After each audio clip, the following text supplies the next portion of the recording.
어제 살펴본 대로 스가랴 1장에서는 두 가지의 환상이 기록되어 있습니다. 먼저는 화석류 나무 사이에 선 붉은 말을 탄 자의 환상입니다.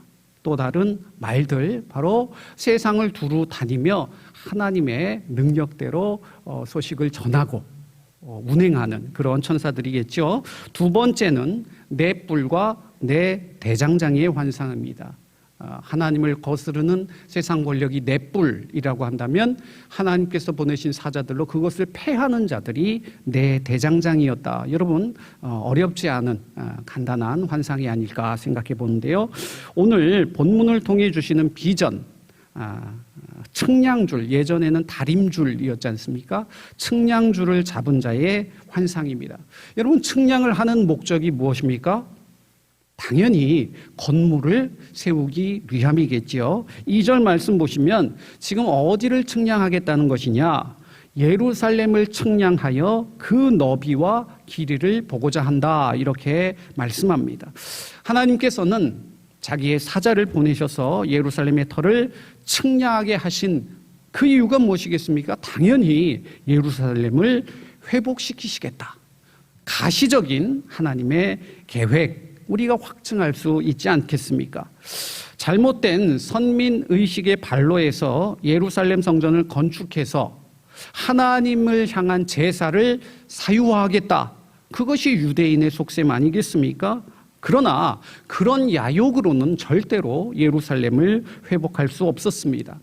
아시다시피 북이스라엘은 아수르 제국에게 멸망하게 되는데 유대인들이 가장 중요하게 여긴 것이 바로 순혈주의, 다른 말로 선민의식 아니겠습니까? 그러니까 아수르 제국에서는 의도적으로 북이스라엘 주민들을 반을 강제로 이방 땅으로 이주를 시키고 또 이방인들을 북이스라엘로 이주시킨 후에 피를 어떻게 하는 거예요? 섞어버립니다. 그래서 나온 족속들이 누굽니까? 사마리아인이죠.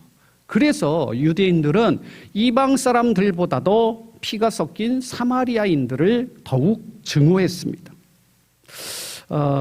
그 결과 자신들의 공로나 힘이 아닌 하나님의 능력으로 지금 예루살렘으로 귀환했음에도 불구하고 자신들의 힘을 과시하려고 합니다. 그게 무슨 말이냐면 하나님께서 바사왕 고레스의 마음을 감동시키셔서 전적으로 하나님의 개입과 역사 가운데 바벨론이 무너지고요, 페르시아 때 이제 귀환하게 된 거 아니겠습니까?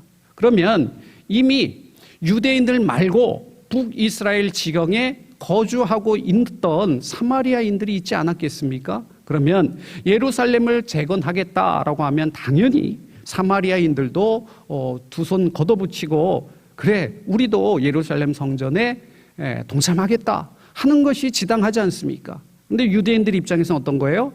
왜 너희들이 참견하느냐 이거예요.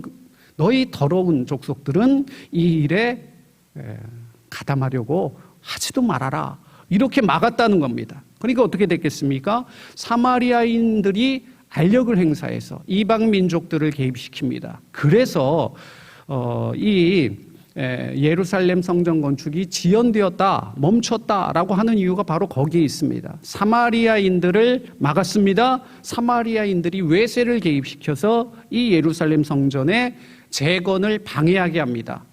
그 이유가 무엇일까요? 유대인들은요, 예루살렘 성전을 건축할 아무런 힘이 없습니다. 외세가 개입해도 물리칠 군사도 없고요, 아무런 능력이 없는 상황이었다는 겁니다. 그래서 하나님께서는 이 상황 속에 16년 멈췄으면 어떻습니까? 앞으로 될 가망이 있겠습니까? 인간의 눈으로 보았을 때 전혀 이루어질 수 없다, 이렇게 생각할 그 즈음에 하나님께서는 다시 나타나셔서 다리오 왕 제2년에 에스겔 선지자에게 환상을 보여주시면서 하나님께서 하시면 된다는 거예요. 그 의미가 바로 오늘 다림줄 환상을 통해서, 측량줄을 잡은 자의 환상을 통해서 이제 하나님께서 예루살렘을 다시 측량하시고 예루살렘을 회복시키겠다라는 확고한 하나님의 뜻을 계시해주고 계시다는 것이죠. 오늘 본문이 그래서 의미가 있다는 겁니다. 그래서 3절 말씀 이하를 보면 또 다른 천사가 와서 에스겔에게 예언의 말씀을 전합니다. 무슨 말이냐면 이제 예루살렘 가운데 장차 사람과 가축이 넘쳐나게 되는데 그 수가 얼마나 많은지 여러분 성곽을 세울 수가 없을 정도라는 겁니다. 너무 많아가지고 그 울타리를 칠 수 없을 정도로 충만하여질 것이다. 이런 환상을 보여줍니다. 여러분 우리 주거 문화 가운데 왜 우리가 아파트에서 사는 걸 선호할까요?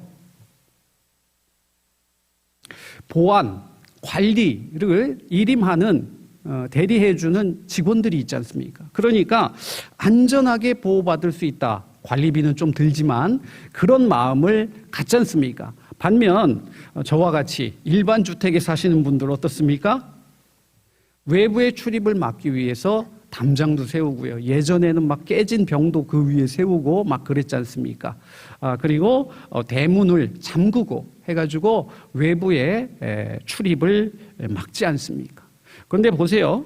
하나님께서 예루살렘을 성곽 없는 성읍으로 삼겠다라고 한다면 어떻습니까? 사람과 가축이 아무리 많더라도 외세의 침입에 의해 약탈당할 것 같은 그런 두려움이 있지 않습니까? 그래서 이어지는 말씀, 인간이나 세력이 아닌 하나님께서 친히 불로 된 성곽이 되어 보호하여 주시겠다. 이런 약속의 말씀이 뒤따른다는 것이죠. 그 다음 6절로 9절의 말씀은 북방 땅에 있는 유대인들을 향한 경고의 말씀입니다. 실제 위치상으로는 바벨론은 북동쪽, 더 동쪽으로 치우쳐져 있습니다. 하지만 하나님의 말씀인 성경을 보시면 북방하면 어떻습니까? 바벨론을 위시한 하나님을 거스리는 세력이라고 할 때 보통 북쪽이라는 이야기를 많이 쓰지 않습니까? 이제 중건령이 내려집니다. 유대인들이 제1차 포로 귀환을 통해 돌아왔습니다. 그런데 한번 생각해 보세요.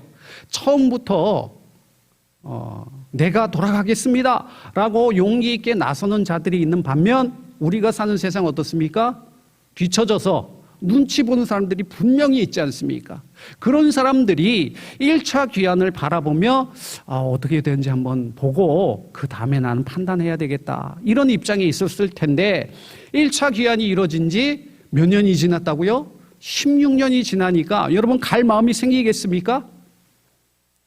가봤자 생고생하는 거예요. 이미 바벨론 지경에서 터전을 잡고 뿌리 내리고 살아가고 있습니다. 그러니까 나는 갈 필요 없다. 이렇게 주저앉는, 현실에 안주하는 사람들이 분명히 생긴다는 것입니다. 그런데 오늘 하나님의 말씀은 참으로 놀라운 것이 그런 자들을 향한 경고가 6절 이하의 말씀입니다.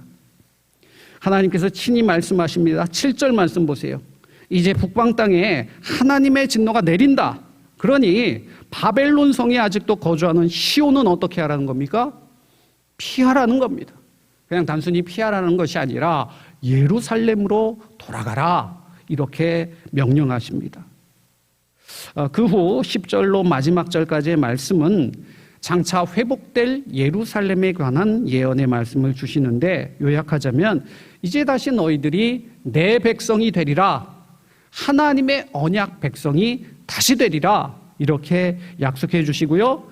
유다를 거룩한 땅에서 다시 내 소유, 자기 소유로 삼겠다 이렇게 말씀해 주십니다. 또 예루살렘을 내가 다시 택하리라 이렇게 약속해 주십니다.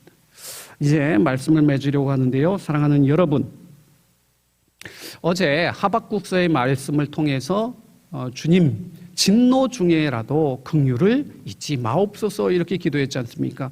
참 은혜가 되는 말씀이 지금 바벨론 지경에 아직 남아있는 사람들이 존재하지 않습니까? 우리의 시각으로 볼 때 그 사람들 보면 어떻습니까? 얌체, 그죠? 중간자, 회색분자 이렇게 생각하면 사랑스러울까요? 미울까요? 미워야 당연하잖아요. 그런데 오늘 제목의 중심이 된 말씀이 바로 8절인데요. 그 8절은 아까 6절 이하의 말씀 뭐였죠? 북방 땅에 아직 거주하는 사람들을 향한 경고의 말씀입니다. 그런데 하나님은 그들을 향해 어떤 마음을 품으시느냐?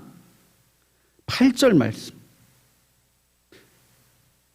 저와 여러분을 향한 절절한 사랑을 우리 주님은 오늘도 고백해 주시는데 그 말씀이요 8절 끝부분에 있습니다.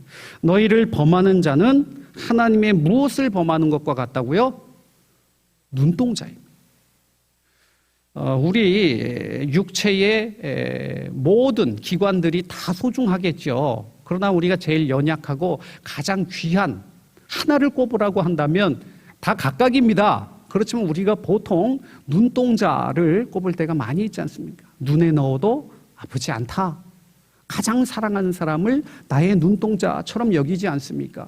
지금 하나님의 말씀을 거역하고 눈치를 보고 있는 북방 땅에 거주하는 유대인들을 바라보는 하나님의 마음이 뭐라고요? 너는 내 눈동자이다.